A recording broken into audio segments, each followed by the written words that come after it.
Hello, tea friends. 一茶会友. Through tea, make friends. Have a seat. Welcome to our new Brewing tea series where we're going to get together regularly and we're going to develop and grow our tea practice together. We're going to discuss all things bowl tea, gong fu tea, fire, water, the history and context of these brewing methods, and hopefully all of us improve our tea practice together. In this first installment of this new Brewing tea series, we're going to discuss how to hold the bowl, which is a fundamental basic that we all need if we're going to practice bowl tea. So put on a kettle, get out some bowls, and let's get started.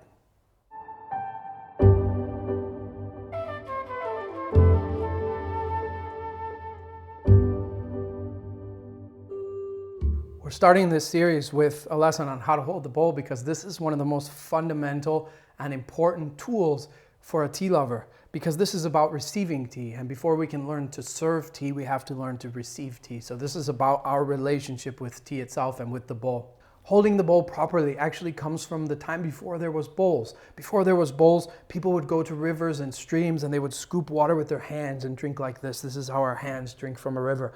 And so of course when the first bowls came into being, they came to be in the hands in the same way, to be held in the same way, with the same grace and ergonomic fluidity. There's a great Zen master who often said that all of society, all of civilization is just a clearing in the forest.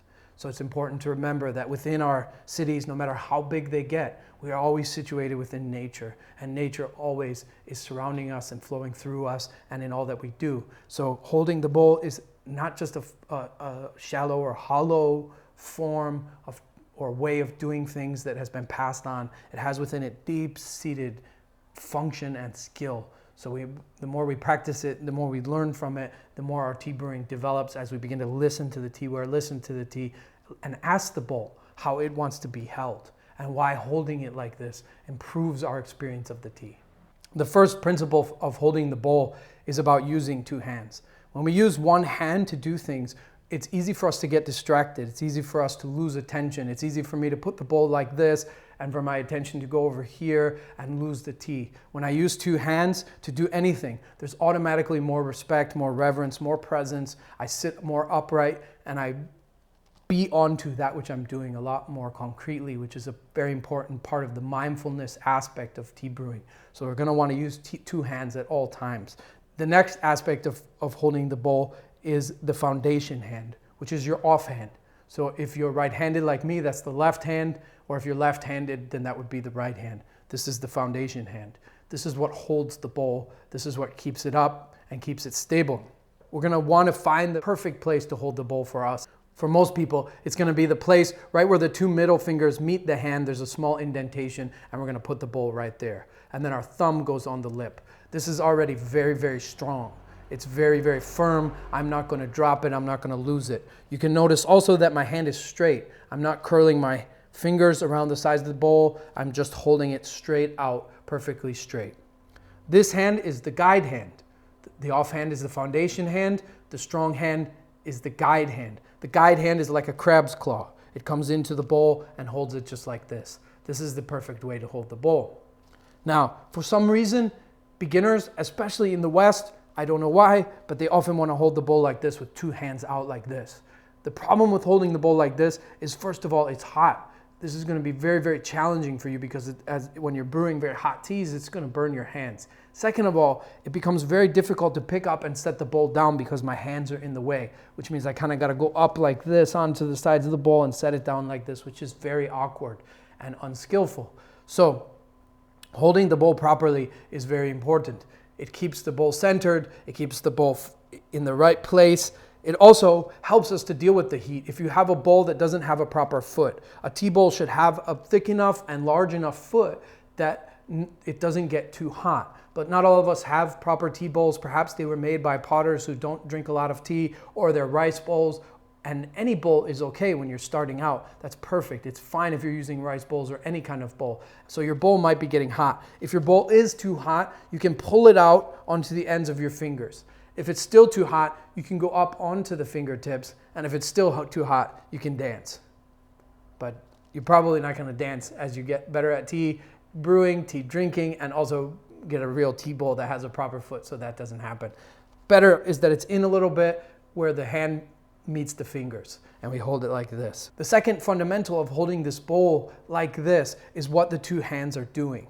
So actually the foundation hand is pushing the tea in like this. Now I'm exaggerating. If you do this, you'll throw tea in your face.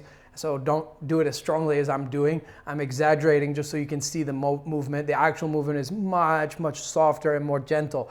But the foundation hand is pushing the tea in. And the guide hand is actually turning the bowl. Again, don't do this. I'm exaggerating. You'll dump tea in your lap and burn yourself. But I'm exaggerating just so you can see the movement. It's actually much more soft and gentle. So this hand's pushing and this hand's guiding. As we drink the tea, we turn the bowl up and allow gravity, allow the shape of the bowl to push the tea in. As you shift to holding the bowl properly, you'll notice these two hands working in conjunction, this one pushing the tea in and this one guiding the bowl so that gravity brings the tea in. And as you're drinking the tea and the bowl gets more and more empty and you drink, you'll begin to notice more and more and more that this is having an effect on the way that the tea enters your body. It's having an effect on the way that you drink tea, on your presence, on your relationship to the tea and to the bowl. And you'll start learning more and more aspects of this, including very, very subtle aspects of the yin and yang of our bodies and the flow of qi through our bodies and why we're using the hands like this. The third fundamental of holding the bowl is about picking it up and setting it down. By holding the bowl like this, I'm very, very, very comfortable in the way that I pick it up and set it down. And also, if we happen to be sharing a bowl with other people, it becomes very easy to hand the bowl to the other person and for them to receive it. If I was holding the bowl in some other way like this, it would be very difficult also for me to place it in their hands. So when we're sharing a bowl or picking up and setting down the bowl, this method of holding the bowl helps a lot. Now, for picking up and setting down the bowl, the guide hand actually comes to the top of the bowl. And so then I'm using now the guide hand as more of the strength because I'm gonna have to bring the foundation out from under the bowl. So they're kind of switching roles, the two hands. The off hand becomes the guide by sliding out from under the bowl and holding it on the side so that when we set down, we're still using two hands. And when we pick up, same, the foundation hand becomes like a ramp and the guide hand is the foundation now and brings the bowl up the ramp and onto our hand, and then they switch roles. And when I go to set it down, they switch roles again and it goes down the ramp and I still hold on to the side of the bowl until the bowl is down. I don't let go early and just set down like this. I use two hands also to set down. The fourth foundation of holding the bowl is not setting the bowl down until you're finished with your tea.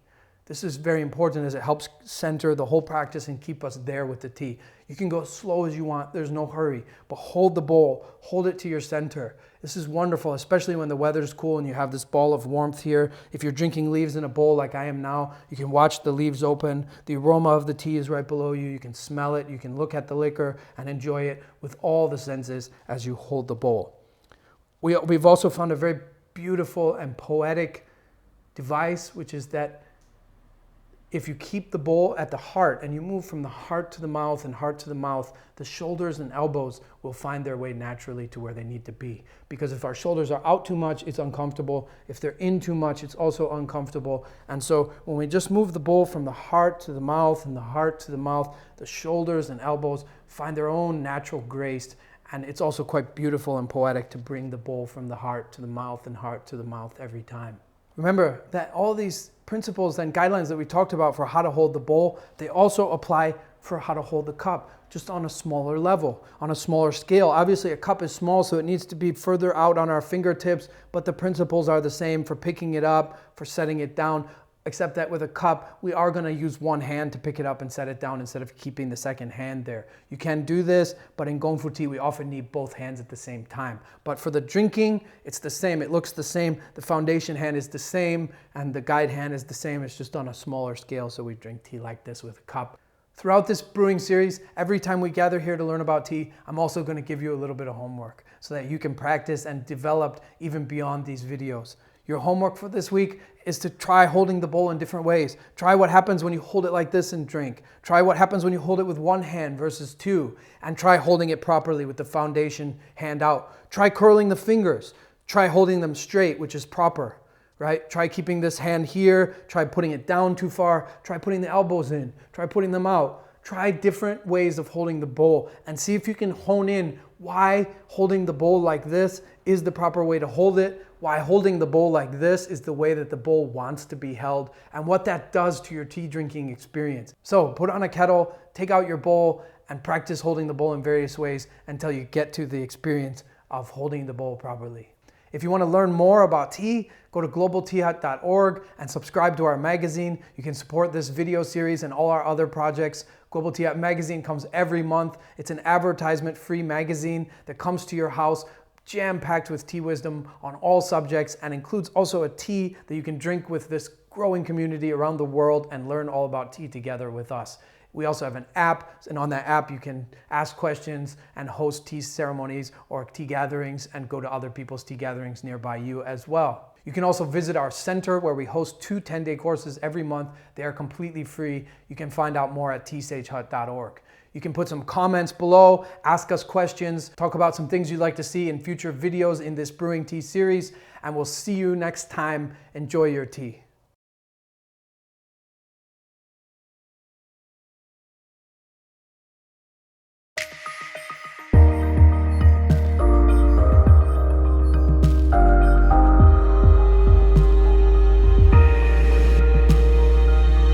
Easiest, cheapest, fastest way to improve all your tea is water. Join us next time on Brewing Tea as we explore the relationship between tea and water.